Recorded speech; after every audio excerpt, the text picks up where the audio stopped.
২৭তম BCS এর প্রথম মৌখিক পরীক্ষায় উত্তীর্ণদের ৩ মাসের মধ্যে নিয়োগ দিতে নির্দেশ দিয়েছে দেশের সর্বোচ্চ আদালত। ১৬ বছর পর আপিল বিভাগ এই রায় পুনর্বহাল করেছে। বিস্তারিত জানতে পুরো ভিডিওটি দেখুন।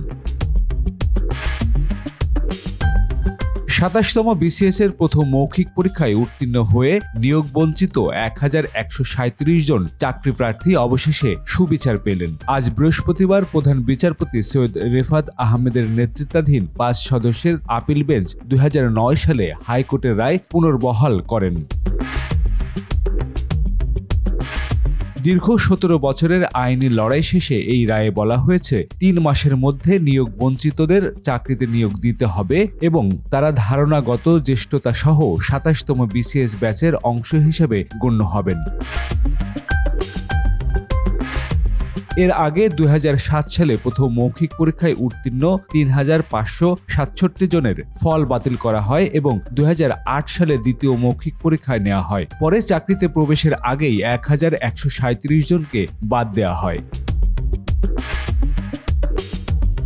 রায়ের পর আবেদনকারীদের আইনজীবী সালাউদ্দিন দোলন বলেন, এই রায়ের মাধ্যমে নিয়োগ বঞ্চিতরা অবশেষে তাদের ন্যায্য অধিকার ফিরে পেলেন। আদালত প্রাঙ্গণে উপস্থিত নিয়োগ বঞ্চিত প্রার্থীরা এই রায়কে বিচারের বিজয় হিসেবে উল্লেখ করেন।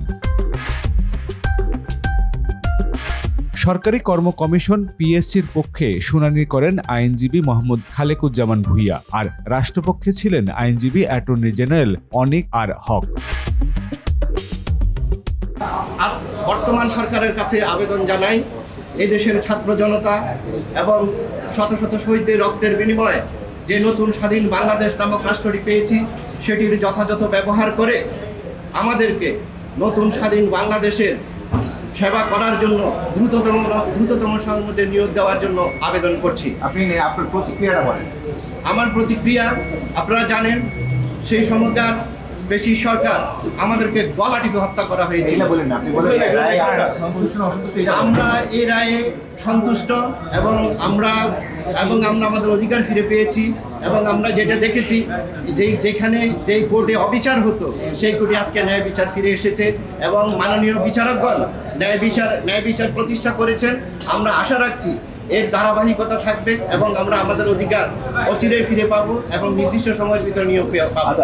রায় দিয়েছেন তাদেরকে সাময়িকভাবে বিপর্যস্ত অসংখ্য হতে হলে আলটিমেটলি সত্যের বিজয় হয়েছে এবং তাদের ডিগ্রিটা ফেরত এসছে।